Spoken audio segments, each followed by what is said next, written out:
Hello dear students, welcome to my channel VK Munnalal. आज मैं आपको 12th English prose book Flamingo के lesson 2 lost spring stories of stolen childhood के part 1 sometimes I find a rupee in garbage के top 5 short answer type questions discuss करने वाला हूं।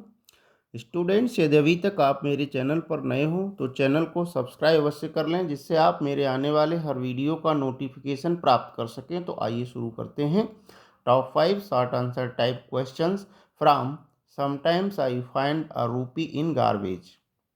Question first है, वेयर है साहिब कम फ्रॉम? साहिब कहाँ से आया है? What did Saheb's mother say about leaving their homes in Dhaka and coming to Seemapuri Delhi?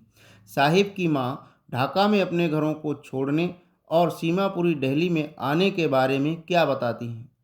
और where have the people living in Seemapuri come from? Seemapuri में रहने वाले लोग कहाँ से आए हैं? Why don't they want to go back? वे वापस जाना क्यों नहीं चाहते हैं? आंसर है, Saheb and the people living in Seemapuri have come from Bangladesh. Saheb और सीमापुरी में रहने वाले लोग बांग्लादेश से आए हैं। They lived amidst the green fields of Dhaka. वो ढाका के हरे भरे खेतों के बीच में रहते थे। Natural calamities like cyclonic storm swept away their homes and fields. Natural calamities प्राकृतिक आपदाएं जैसे चक्रवाती तूफानों ने उनके घरों और खेतों को बहा दिया। They got no corn to feed themselves and their children. इसलिए उन्हें खुद के लिए और उनके बच्चों के लिए खिलाने के लिए अन्न नहीं प्राप्त हो पा रहा था। That is why they don't want to go back. इसी कारण से वे वापस जाना नहीं चाहते हैं। क्वेश्चन सेकंड है, garbage to them is gold. कूड़ा उनके लिए सोना है। वाई डज द आथर से सो अबाउट रैग पिकर्स? लेखक रैग पिकर्स के बारे में ऐसा क्यों कहती है? और करके क्वेश्चन आता है, what was the importance of garbage for children in Seemapuri?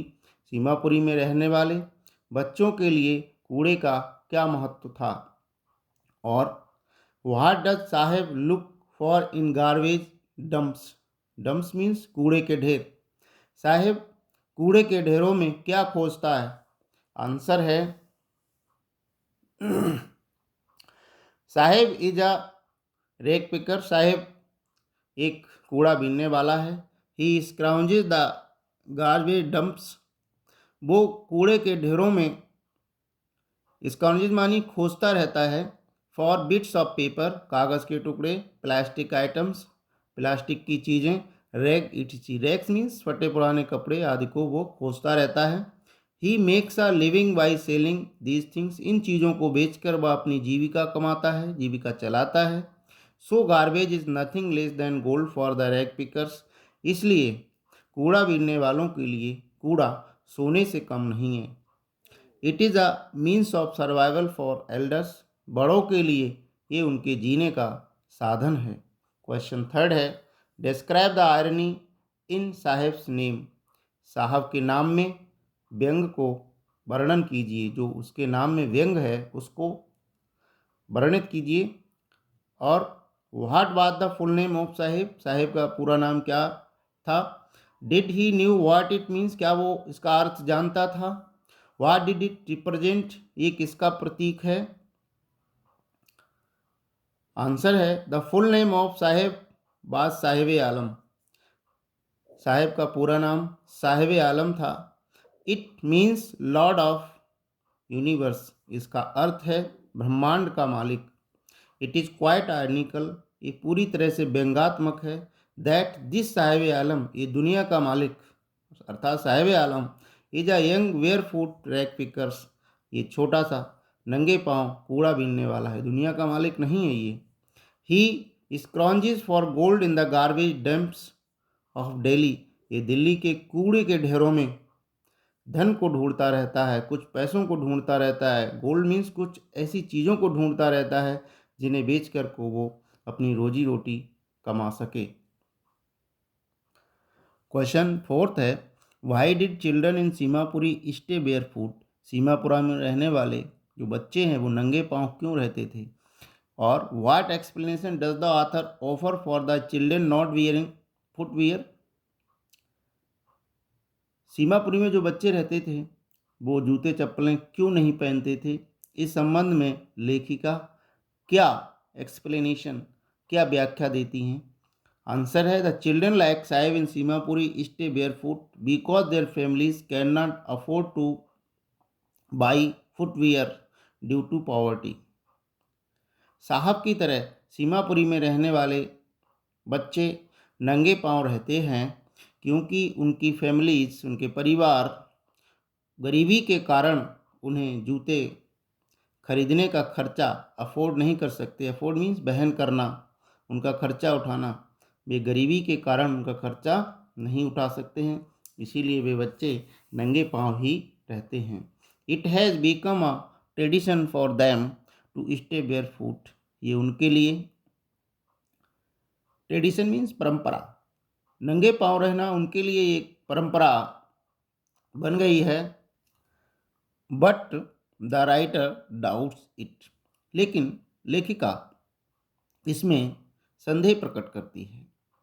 Question 5 है, इज साहब happy working at tea stall. क्या साहेब टी स्टॉल पर कार्य करके खुश है। एक्सप्लेन, व्याख्या कीजिए। और why did Saheb join the job at milk booth, milk booth पर साहेब ने नौकरी क्यों ज्वाइन कर ली। और what does the author mean when he says Saheb is no longer his own master. लेखक जब ये कहती है कि साहेब अब अपना मालिक नहीं है, इसका क्या अर्थ है। और despite abject poverty Saheb wanted to be a free bird than a bonded labourer. Why, अत्यधिक घोर गरीबी के बावजूद साहिब एक स्वतंत्र चिड़िया बनना चाहता है बजाय एक बंधुआ मजदूर के, क्यों। आंसर है Saheb now works in a tea stall down the road. सड़क किनारे साहेब अब एक चाय की दुकान पर काम करता है। He is paid 800 rupees and all his meals.